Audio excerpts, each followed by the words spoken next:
Welcome back to the latest edition of the Westwood Living Podcast. Tom Leyden with you. Pleased to be joined by Jason Dornhoffer, the co-owner of United Private Car. How are you? Doing good, sir. Happy to be here. So this is one of my remote locations that we record podcasts. We are in Wegmans. Yes. It's a little secret gem. There's a spot over here where you could sit down, and I've had a number of meetings here. We've recorded a couple of podcasts here, pretty close to where you live. You're a Westwood guy, so we might as well start there. Actually, I think what's pretty funny is how you found out about us. I think, if I'm not mistaken, you saw a copy of our publication at the chiropractor. Isn't that right? I did. Yeah, Yes. so just take me through a little bit of that process of kind of you picking this up and flipping through it and probably saying, what the hell's this? Well, I was at the chiropractor, yes, indeed, and I was waiting my turn, and I looked down at this beautiful cover magazine. I go, wow. I go, how do I get my face in this thing? Because I have a beautiful face, Tom. Yes, Would you of course. agree? Well, Okay. yes, you do. All right. So I just started flipping through, and I said, that's interesting. And, I decided let's reach out and see what this is all about. Looks like a type of magazine that really looked, it was refined, well done, and honestly, it's the type of service that we provide as well for our company, oddly enough. Yeah, no, 100%. So it seemed to have made sense to at least check it out. So I had the chance once we got connected by phone to come to your headquarters, I guess is what you call it. Yeah. And it was eye-opening to see the number of cars you had there, which was just a small portion of what you send out to the fleet every day. So just tell me a little bit about United Private Car, how you got into this business. It's bigger than most people think, because you always remind me, it's like, listen, this isn't just local. Like, we work internationally, which we'll get to. Yeah. But just tell me a little bit about what drove you down this lane, no pun intended. Well, yeah. I'll give you the short version. So I had my good friend, who was also my co-owner, Terry Murtaugh. We owned the business together. We were friends in our early 20s. We met working at a bar and grill in South Station, became friends, roommates over there in our 20s. And I was working in financial services for almost 10 years, and he was doing different jobs. Eventually, he found himself being a chauffeur for an up-and-coming company in the 90s, started driving for them. Then eventually, the guy grew very fast, became a dispatcher. And at one point, he was the general manager for over 250 people. For now, it became a very large company. So I had worked in financial services. I left the job on my own accord. I went to something completely different industry, and that was in the early 2000s, and found myself laid off from the company. And I was in between jobs. Terry left his position as the manager there, went and did something completely different. And next thing you know, we were kind of talking one day, and he said, I really miss the industry, and I know all about it. And at this point, I had a sales background and operations background. He said, I think, we should try to put a business plan together, and let's try this. So that's the real short version. In 2006, we opened our doors officially on January 1st, but we didn't start operations until about March 1st of 2006. And then it's been a builder. We've been building it ever since. I'm going to give you a little testimonial, because when you first came on board, ironically, coincidentally, I had a business trip coming within weeks. I was going to Cleveland. And so I was like, I'm going to try this out. I'm going to sign myself up. And I will take people through the process of exactly how it worked and why I was so impressed. So, number one, it takes, I'm not exaggerating when I say less than 5 minutes. On that first phone call when you're talking with your staff, and they take all the pertinent information, your name, your credit card, your address. They may ask you some preferences. I don't remember because it was back in November. That's it. Jason, that's the last thing I ever had to do in terms of a setup, because from here on out, every time that I used you, automatic. Right? They know my name, they know my address, they know my credit card. All they need to know at that point is the flight information, the details of your trip. So to me, that speaks to customer service. Is that, you talk about a high level of service, is that what you're always aiming to do? Well, one of our original, I guess you could say, mottos when we started building our business, and we still kind of use it today, was big company know-how, small company values. And what that means is, although we're not a large company in the sense of our industry, that we have 100 employees or have 100 vehicles, which is a large company, we could still operate and compete with these larger competitors in the sense that we are open 24 hours a day. There's always someone answering the phone, answering email, answering text messages. We also provide a global worldwide service like a big company does. So anywhere in the world that you need to go, well, we could arrange service for you. But at the other end, on the small company side, we're still very involved in our business. Terry and I are there working every day, and we are very hands-on. So you still have that sort of mom and pop feel when you call or you email, you text, and you interact with our team, and you don't feel like you're getting lost in the shuffle of hundreds of other customers. Yeah. Now, I don't travel a ton, right? There are business people who do a lot of travel and could definitely benefit from your service more than I do. But the limited times that I do go to the airport or need a ride for something, I know who to call. Size of vehicles. It seems you have a whole fleet. Take me through the various size of vehicles that you have. Sure. So we run your traditional livery black car type of fleet, which some companies may choose the Cadillac brand, some may choose Lincoln. For our sedans, we are Lincoln. Our SUVs are primarily Chevrolet Suburbans, as well as some Ford Expeditions. And we also have several Sprinter Mercedes vans, which are very nice, very luxurious inside, plenty of room for luggage as well, if you have that family trip or a group for a night out. And I just want to clarify that, yes, we do service a lot of business people. That's our primary bread and butter, more or less, but we service individuals and families just the same. It's the same cost, the same service, no difference. So elaborate on that. So give me an instance where a family may not think of you, but they should. Well, obviously, if you have a family of 4, 5, 6, 7, 8, 10 people going. It's not unusual. I mean, yeah, families aren't that big these days, but we do have some families that we'll have a total of 6 or 7 with the parents, and when they have to go on a trip to Logan or to Providence or any regional airport, they're going to have to figure out how we're going to get there. Do you want to drive?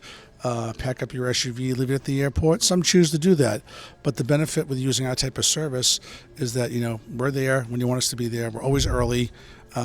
Vehicles ready to go, chauffeurs ready to go, knows where he's going. All you have to do is get in the vehicle, buckle your seatbelt, sit back, and the driver will get you to and from safely. Yeah, I always get nervous when it's because I'm an early traveler. I'm one of those guys that if I have a trip and it's Thursday to Sunday, I want to wake up Thursday at 3 a.m.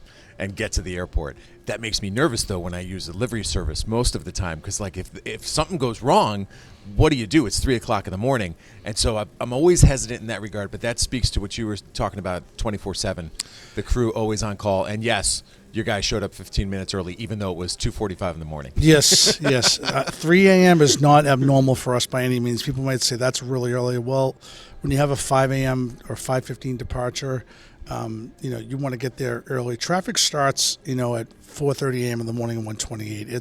By 5:15, it's a parking lot. So, for us to do early morning pickups, it's really not out of the ordinary. So the benefit of us, again, using our type of service is that you're paying for having someone there and having that peace of mind knowing that I don't have to worry about getting to Logan. I'm just getting in and going. We have the notifications in our system as well. Yep. Go to your email, go to your cell phone. But again, as you stated, if for any strange reason you didn't see a car out there, you could call or email or text our office immediately. And, the dispatcher is going to answer. And sometimes it's just a matter of the driver being parked a little further down, not getting into your driveway too early, whatever it may be, but we're there. Another nice benefit is that sometimes there's some awkwardness at the end when you're getting out and you got all your bags that you're trying to get out of the car and move over to wherever you're going. And you're like, wait, is the tip included? And they're like, yep, everything's there. I got to tell you, people, I'm giving you a testimonial here. It is so user-friendly because you make the call, you give the flights, and that is it. Everything else is basically taken care of you. All right, I'll have another business question, which I'll get to in a minute. Sure. But I want to know more about just you here in Westwood and kind of when did you show up? How long have you been here? What do you know and like about the community? All that stuff. Sure. So I've been here since, I guess, technically 2003. I grew up in the city. I grew up in Dorchester. My wife's family was from the North End originally, and they ended up moving to Westwood in the late 70s, from what I recall. But we met, obviously. She was fortunate enough to land me as her husband. We moved out here in 2003. She grew up in the town. So for me, I'd never lived in the suburbs before, so it was a real eye-opener for me seeing turkeys walking around and foxes and all kinds of different animals. Like, wow, that's never seen that before. So But I've been, like I said, we've been here for a long time. You know, we have a daughter going into high school in the fall. She's our only daughter, so she's starting ninth grade, and you know, been involved and met a lot of great people in the town over the years. Some great neighbors. I got some really good neighbors as well, and just, you know, like I said, it's a convenient place to live. You know, it's, you know, especially my office being 5 miles away now, it's even better. Yeah, so you're in an exciting time. You've got the graduation from Thurston coming up. Should you go to Thurston? Yes. Yeah, all right, so you got the graduation from Thurston coming up. And I've had two daughters go right through what you're about to experience. The relief that a teenage girl, and I know some teenage boys too, feel when they make that transition from Thurston to the high school is really cool to see. So that's an exciting time for your family. That's cool. Yep. What do you like to do? Where do you go when you go away on vacations and that kind of stuff? Oh, man, I mean, I wish I could get away more. I mean, as I'm getting a little longer in the tooth these days, you know, I'm looking forward to spending some more time traveling, hopefully in the next couple of years. I mean, I'm not much of a golfer. Every year I keep saying I'm going to try it, and my friends just harass me to no end, saying, why don't you pick up golf? I was like, just don't care. But I'm going to try this year again. You know, I'm going to try to pick it up. But you're so close, and I'll do I know. a little. I mean, over to Top Golf, right? So I know. my girlfriend Danielle started taking some lessons over there. They got some great packages. You should check it out. And it's so close to where you live. You can just I probably roll should. out of bed. It's awful that I don't. But in general, you know, I do like to travel whenever I can. I like going different places. My mother, you know, God rest her soul, she's passed now, but she was from Great Britain originally, and I've been there so many times. I love visiting there and seeing parts of Europe, and I love history. So going to Europe in general, I love to see all these old places, and my dream trip, of course, is Greece, and to go to Italy as well.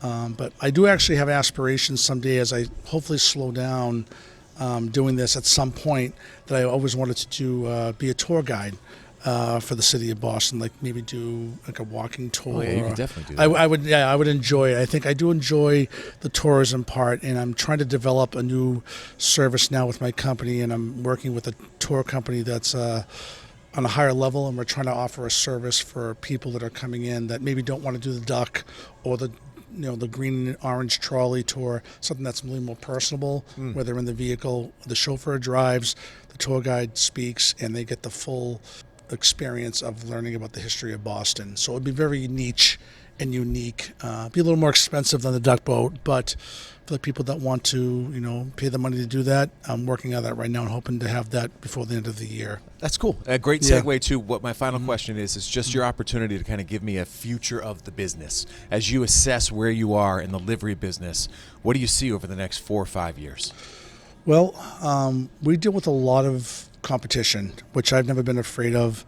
We have a lot of technology things flying around in our industry right now. There's the driverless cars thing going on. There's, of course, I'm working, not competing against the TNCs, which are the Uber and Lyfts of the world. I think I just need to clarify it's important that we don't compete with those type of companies. They're offering a similar service, but it's not quite the same. We have vetted drivers. As you said, we have 24-hour service. You can still speak and talk to someone if you need to, whereas other services you can't do that these days. But, you know, we're looking to maybe grow our business a little further in terms of getting into larger vehicles now. There's always a demand for those. Right now we don't own mini or motor coaches, but we get them for our clients through our partnerships we have with other companies. So that's what we're looking at next, to see if it's feasible and makes sense for us to do that, because that is another part of the business that can bring in quite a bit of revenue since we've now been established almost 20 years. Next year we'll be in business 20 years.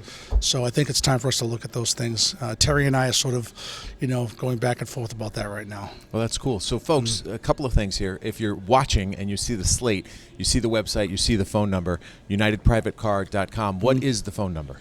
The main phone number is 617-782-0055. Again, 24/7. Or you can always email info@UnitedPrivateCar.com, or me directly, which is easy. It's jwd@UnitedPrivateCar.com. I'm happy to answer any questions you may have. And the essence of what we do at Westwood Living is opening your eyes as a resident of this town and the surrounding areas, anybody who might be listening to this, to business owners who live right in your backyard who operate businesses. And so we're encouraging you to support those businesses, because when you do that and you make that choice, you're supporting one of your neighbors. That's the essence of what we do. That's what made us start this 3 years ago. So I appreciate your support of what we do. And I hope that some people have their eyes open a little bit about what you do and start making those phone calls and visiting the website. Awesome. Thank you. I really appreciate it, Tom, and really appreciate the opportunity to sit here and explain what we do, and that's great. That is Jason Dornhoffer. He is the co-owner of United Private Car. We appreciate you being with us. And folks, as always, if there's somebody else you want me to have a conversation with, just send an email to tleiden@bestversionmedia.com. I will find that person, have a conversation with them, and then share it with you right here on the Westwood Living Podcast Network. But for now, for Jason from Wegmans, this is Tom Leyden saying thanks so much for listening. Have a great day.